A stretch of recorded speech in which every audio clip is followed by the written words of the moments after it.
A lone helicopter hung high above the battlefield.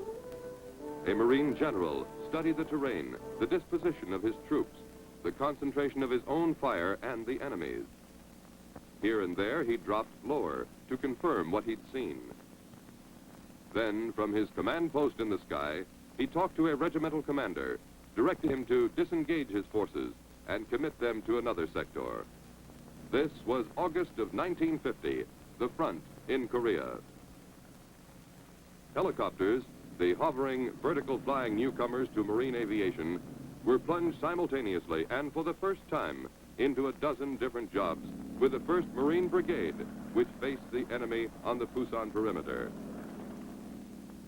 In each job, they proved themselves. As a fighting Marine, as an officer, staff or junior, as a planner or a doer, quartermaster or doctor, whatever your particular billet in the Corps, you'll find your military future includes helicopters. With these pictures from the Korean theater and from stateside training bases, you can get acquainted with them. Notice the ways in which they've already affected your job. And keep in mind their unexplored possibilities, uses yet to come, new applications you may discover.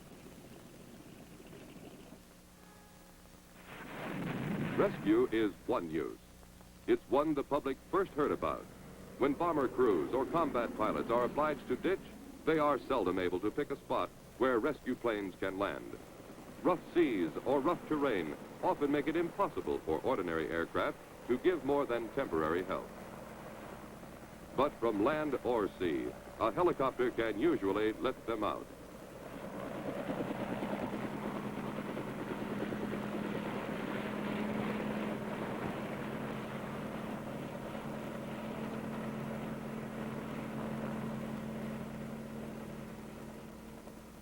Or rescue when a unit is cut off by the enemy. Inside a tightening ring of enemy strength, waiting with a few priceless weapons and courage, there's seldom a convenient airstrip. But escape is possible, straight up. To the Marines' historic unwillingness to accept defeat on any terms has come even more stubborn confidence from this new kind of ground-air shuttle that can leap over enemy ambush and quickly redesign the battlefront. Another use the public learned of soon was swift helicopter evacuation of wounded. From outpost to base, the word passes quickly. The exact spot, the number of injured, the gear that's needed, the most feasible route out of enemy fire. The division air officer gets all he needs to know, then he acts. This procedure, calm, urgent, orderly, is the quick and thorough way the call for rescue reaches the operations officer. Each step an important assurance that rescue will succeed. Because for any man in the chain of communications or command, for pilots and corpsmen and plane crews, no assignment is more compelling than rescue. No target, nor advance, nor prize of war is served as earnestly as saving lives. It must be done accurately, on time, right.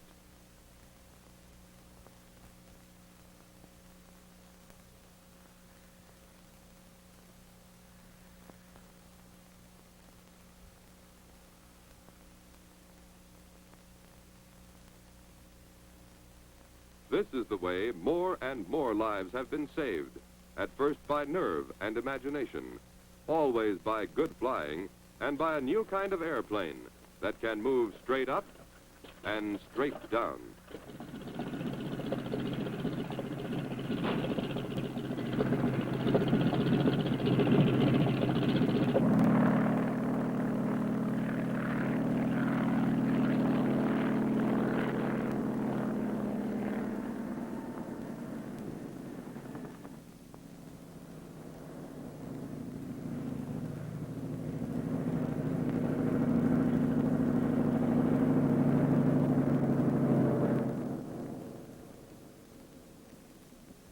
From the fringes of the battlefront, from rocky terrain, places no ambulance or truck could reach, from the gullies and peaks of Korea, men who needed more than first aid have been lifted out, carried to the field hospitals by Marine helicopters that swing close to the hills and woods for cover.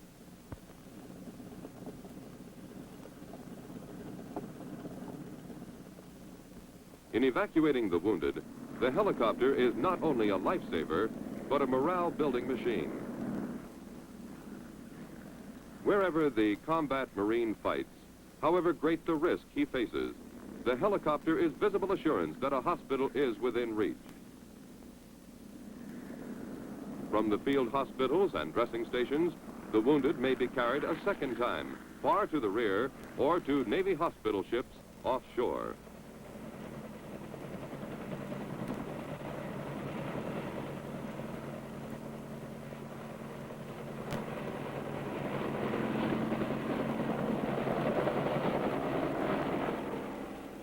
The helicopter is the link that provides faster treatment, less loss of lives, and early recovery.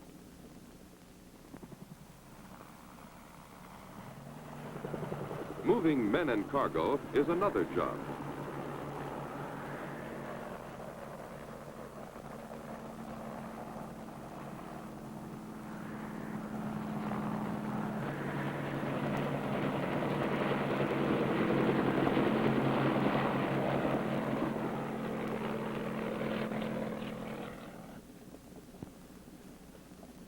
In any specific sector, it's done by the helicopter squadron. Men and gear, wherever they're needed, whatever the climate, winter or summer, quickly.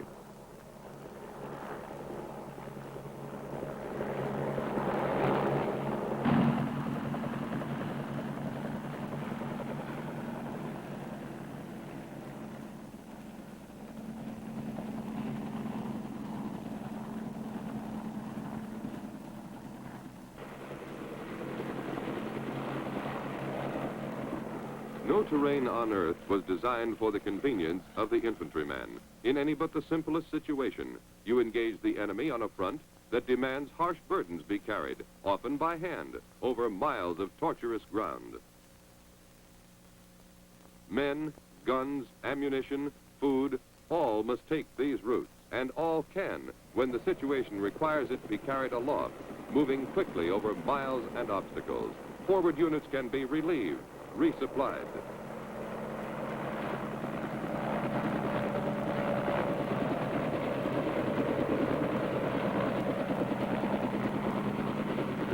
Food and water can be transported, guns rearmed, all by helicopter.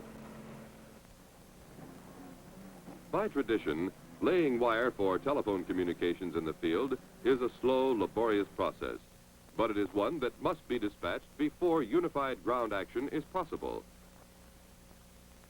Telephone circuits enable a force to think and act as one, to share intelligence quickly, and to move with coordination.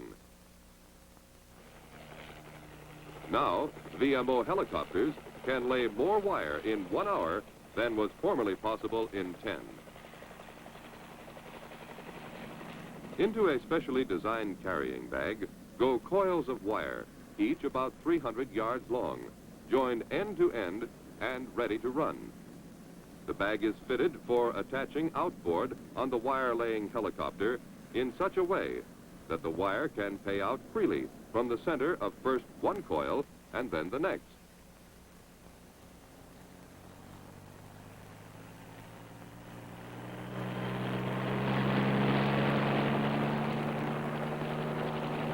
The helicopter goes to the near end of the telephone line to be established. There it drops one terminal.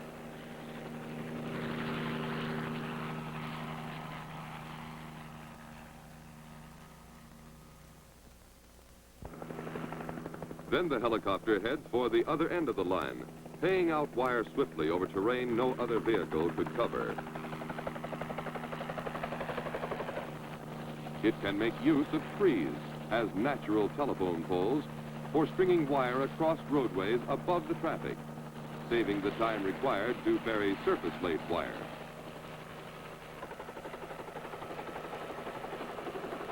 At the other end of the line, the helicopter drops the carrying bag, which contains the other terminal phone.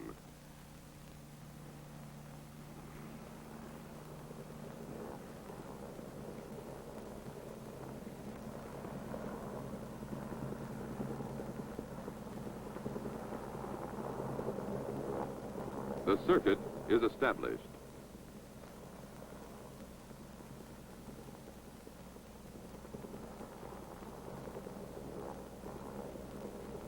Ordinary wire laying is a job for the smaller utility helicopters of the VMO squadron. But in major maneuvers, where long distances must be covered, transport-type helicopters can do the job, carrying up to 30 miles of wire, often on the return trip from a target area.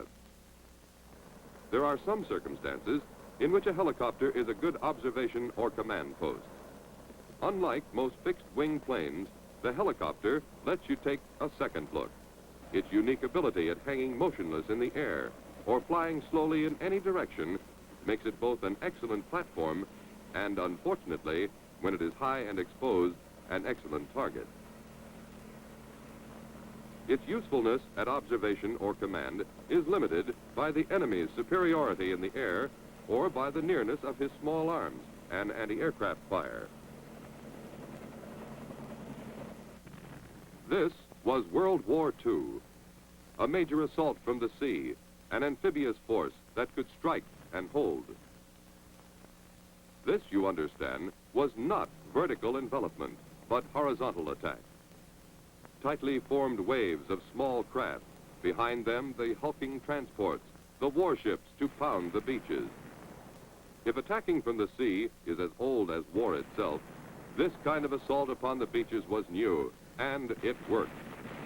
Then, abruptly, it was old, probably impractical in wars to come. Why? Suppose this happened.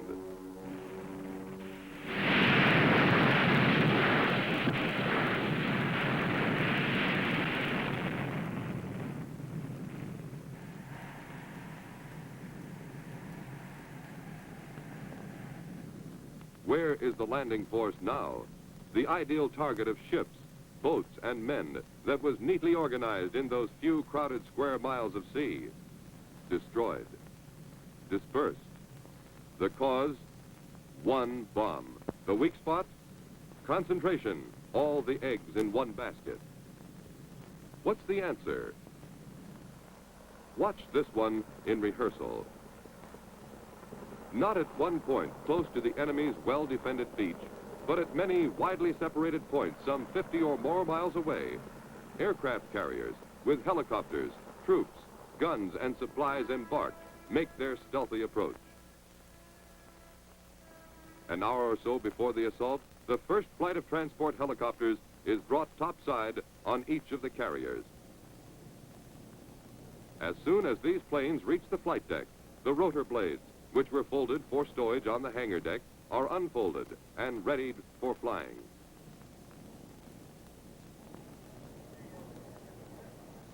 Last-minute pre-flight serving is done. The pilots man their planes.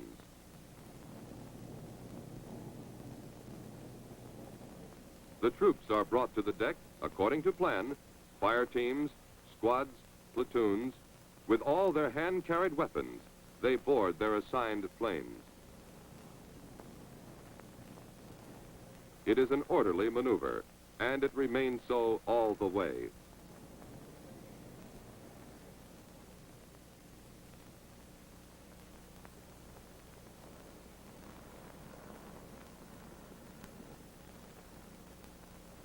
The carriers keep the wind on the port bow where possible, so that the eddy of air currents on the lee side of the island will not affect the takeoff.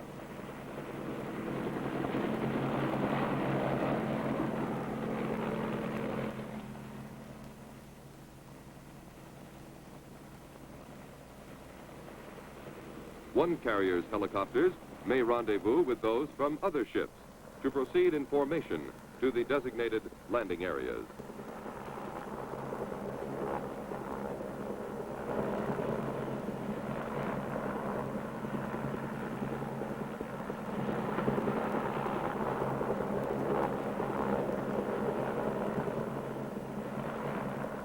A number of areas may be occupied simultaneously by helicopters from widely separated carriers.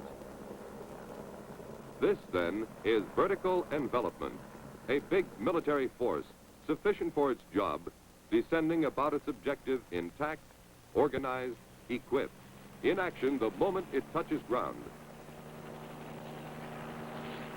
Landing areas will be carefully selected, ordinarily not the beaches. To gain any peace of mind against this third dimension of attack, an enemy would have to dot his landscape heavily with anti-aircraft emplacements, every part of it, and to defend those guns successfully against the neutralizing bombardment. Some strategically desirable spots will not remain defended. Into these, behind the beaches, the attack will descend.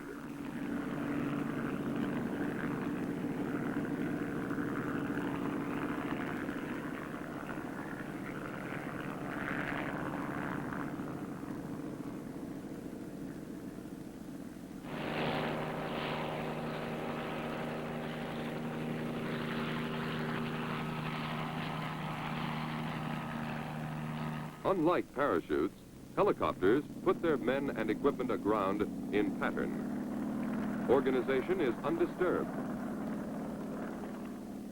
Minor casualties to men and gear are minimized. When the first helicopter waves have been landed, the helicopters return immediately to their ships, repeat the performance, bring as many waves of troop flights as the orders for the assault require.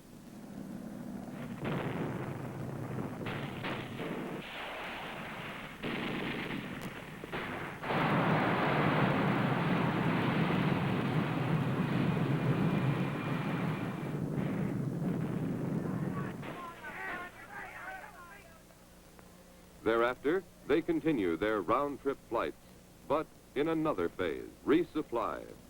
These flights bring ammunition, guns, food, medical supplies. The loads that helicopters can handle are ever increasing as the helicopters themselves progress rapidly from their early development.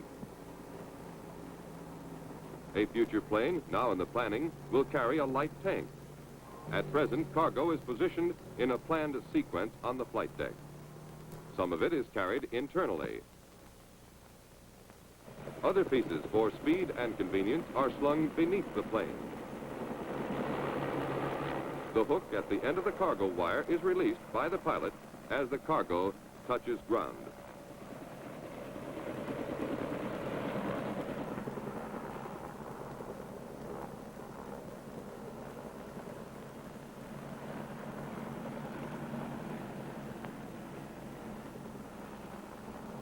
Vertical envelopment. An organized force of Marines, a systematic shuttle of men and gear from widely dispersed ships at sea, seizing vital enemy areas.